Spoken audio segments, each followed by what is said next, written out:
up guys, Steve here again from RC TNT. Now we have a quick update for this awesome King Kong RC CA30. Now it looks awesome, as you can see. I pretty much got all the structure together. It's been a really fun build, and actually I like how it's got a bit of timber or lumber, you want to call it in the States. I actually enjoy working with this kind of timber. I don't think it's balsa wood.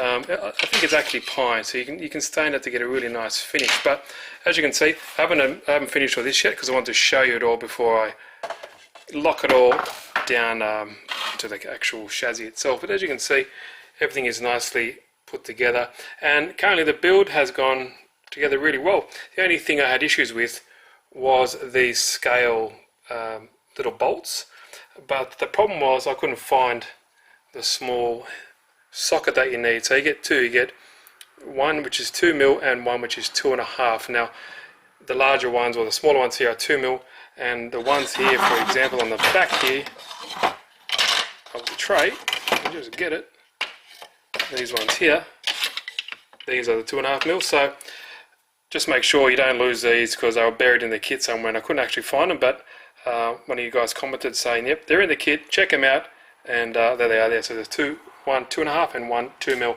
And I guess on that, here are the sides of the tray, and they go on the back just like this. Oh, sorry, that's the wrong one. They go just like that. Now I didn't put it on because I wanted to show you guys, but in each side, for example, you got to have a bit of patience, and something I do not, but I actually enjoyed working with it because it's something a bit different than plastic. It's actually in timber.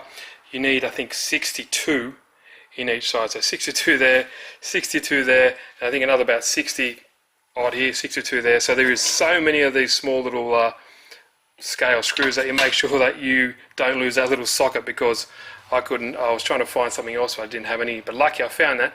And there's also many in here. These are, I think, 2mm, 2x4mm, and these are 2x5mm, and then some are 2.5 by 5 or 2.5 by 8 as well. So there is a lot of them, but each of the bags are labelled correctly, and they're easy to find, but just got to make sure you don't throw it away. But there we go there, check that out. Got all the interior done. Now people, can scale it up or paint it up as they wish, but I'm just leaving it as it is. I like the actual army green. Now one thing I did notice when I was putting this together, the magnets, they were rubbish. They didn't actually work, no matter what position I put them in. I actually glued it down and I had to put a bit of heat to take off the super glue, and even if I changed them around, they didn't actually work as well. Besides, I just left it like that, and it seems to be fine. No issues there whatsoever. But it's looking cool, eh? The motor, I just got a basic 540 motor in there, and one I just got from one of my other models, and the servo up there as well. Everything, it sits really well in there. It's nice and confined. But all you need to do, you need to run, that's the next step I need to do, is run the electronics through there into the back of the bed, because when you actually get this, now this large piece here, that is plastic, but underneath it's all pine. Really nice, isn't it? But so these little holes here that aren't, there you can see that are a bit see-through, you just need to drill those out and run your wires through, like your battery and stuff in there, because your battery sits in this cool little compartment here, and as you can see, the holes will line up and your battery just sits in there. Really cool. It's getting somewhere. I think it looks really great. I like the scale look of it. Obviously it's not for everyone, but it looks pretty damn cool in my book. And these will obviously go on the side just like that, but those scale timber and those little nuts and bolts and all that kind of stuff really pull it off. A little bit of patience, but it's well deserved, and I think it just adds that little touch that a lot of kits don't get. They actually got a folding tailgate as well. They're just going to go there. Nice. Those are like a cast aluminium, all these parts. So they're not plastic, they're actually cast, and they seem really, the fit and finish so far has been really good. I think only issue I had so far was some of these members at the back here. They just weren't lining up correctly, but a bit of brute force and a bit of Watt 4 made it all fit. Now if I flip it over, so these two here, your electronics fit in here, so your speed controller and your receiver. There's little, they're like fuel tanks, but they're plastic, so I'll put them on in a minute, but I just want to show you before I put the actual back on. There's another look underneath. It has these two limiting like aluminium strips that go here, but I left them off on purpose because I like that bit more articulation. But it looks pretty cool. Now the motor's obviously hard to turn over, but there we go there. So you can see it's got the transfer case, and each rear axle has its own drive shaft. Pretty cool, eh? Very nice. But here's my Power HD. I think that is a. See if I can see it there. I think it's a 20 kilo, but it's a great servo. It's all waterproof and all that kind of stuff. That was actually in a drifter of mine, so and it worked. It was fast enough for a drifter, but it'd be perfect for this application. There we go. Really cool. So what I'll do, let me get that bed put on, everything put together, and I'll see in a bit. And in case any of you guys want to know, this is what I'm going to be running: 60 amp brushed Hobbywing ESC. More than enough. Actually got a few of these in a couple of my crawlers, and they're perfect. They do the job. Cheap, reliable, and waterproof. So that's what's going to be going in it. Suitable for 1/10 sport. But you can. Good thing about these, you got these little jumpers where you can actually change your ones how you want it to, like the ESC parameters. So it's perfect. Okay, guys, I'm just in the house here because it's far too hot in the garage. Today is like 42 degrees. Now, just before I button everything up, I run all the electronics. I just want to show you it before I put the nice back. This is a section I'll put together now. Looks sweet. Once it's all together, it's really solid, and it does look really nice. The battery tray is here, just like that. It's pretty sweet, and that's where you run your batteries, your battery connector through it. Put that down there, and I'll take a few screws at the bottom to attach it to the actual chassis here itself. But basically, you've got the motor wires and the servo wire running through. Just drilled a hole just in there. Runs up underneath. So the lighting's not the best in here, but it'll do. Runs up underneath there, through that channel, back up into this channel, which is already part of the cab, and just through here. This imitation fuel tank is holding the ESC. This one here is holding the receiver. As you can see, the power to the receiver, and also the servo for the steering, and that's it. So I'll button all that up. I'll get everything sorted, and we can wrap this build up.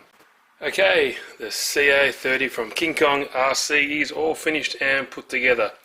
Now, you can paint this up, but this is the colour it comes from factory. I do like the the olive drab green. I think it looks cool. It's very post-war, late 40s, early 50s style colour, which I like for the military. It looks really cool, and I do love the combination of plastics, steel, rubber obviously, and real timber.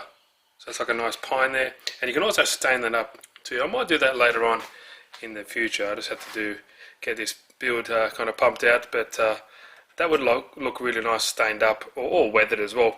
Now these things obviously will take abuse during its life, so I think this will be a perfect candidate for a weather job. But the quality on this kit is fantastic. Like you need a lot of patience. Like I said just before, each of these sides, for example, got like 64. These tiny little M2 screws. Now I think they range from 5mm to 6mm. So you got them on here. So you got like 60, about 60 here. Yeah, there's probably like 300 or so just in that rear bed there. But if you want the scale realism, and with these scale like nut heads. These bolt heads, sorry. That's the price you pay, but it does look really cool. The battery box is all timber. That's where you hide your little battery. Got little 2 channels up there. So it's fairly easy to put your battery in and out of. This larger section here is plastic, wooden size, and the back does drop down as well. Really cool. Just kind of like a pressure fit underneath these 2 little hinges.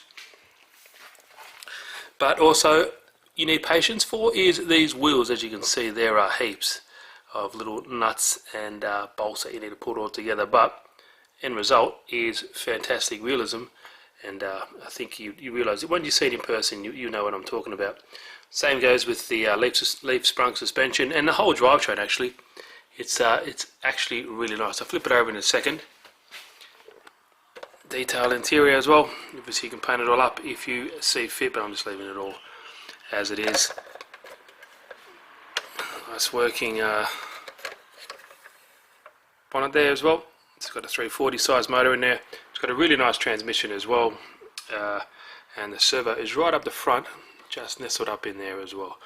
So everything fits together really nice. You could also fit lights in this if you want, because it does have like holes for the light buckets and stuff like that, but everything else is how you see it. I don't think there's no lights for the rear, but maybe you can fabricate something up. Nice hooks here as well. These are all steel, so this nice heavy duty bumper. So it's all beefy. It does look really scaled as well, and it's kind of unique because it all is, well, it's all 6-wheel drive. As you can see there, it's a really nice job. They've done a really good job. Let me flip it on its. Let's see, a bit better with the light. There we go. So as you can see, and I mentioned before, each axle has its own drive shaft. Kind of weird, eh? Looks really cool.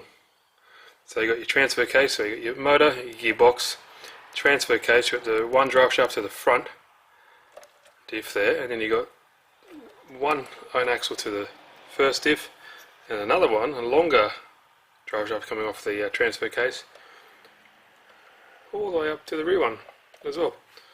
Pretty cool, eh? I think it looks really nice, and it does work well. It's not meant for speed, obviously. It's a crawler, so I always have to say that, because I get that. You wouldn't believe how many times I get it in the comments. People say, "Oh, it's a bit slow." Yeah, well, it's a crawler. It's a 6-wheel drive crawler, so what do you expect? But really nice detail as well.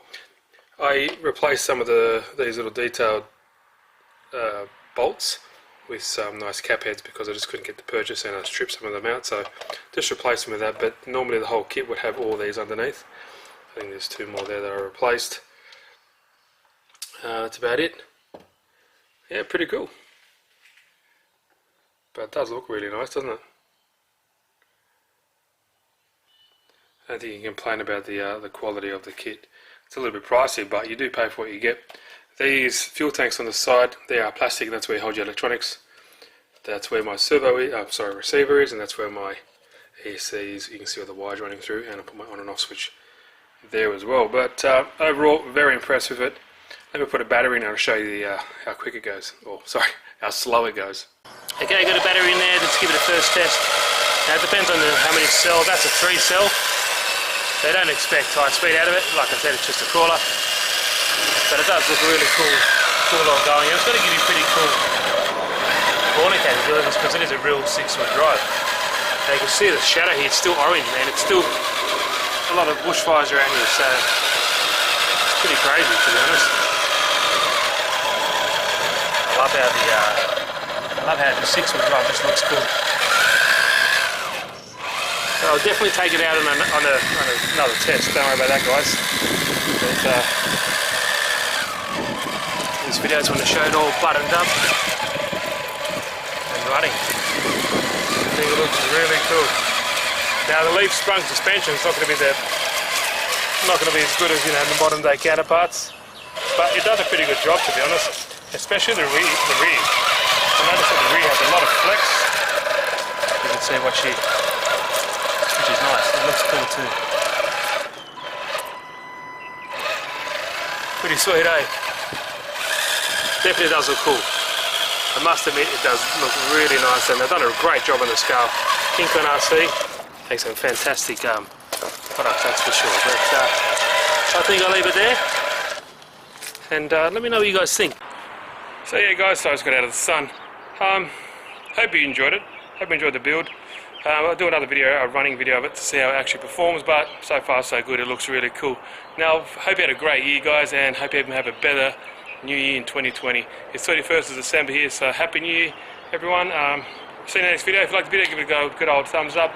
And if you haven't, please subscribe. Many more videos coming soon. Cheers, guys.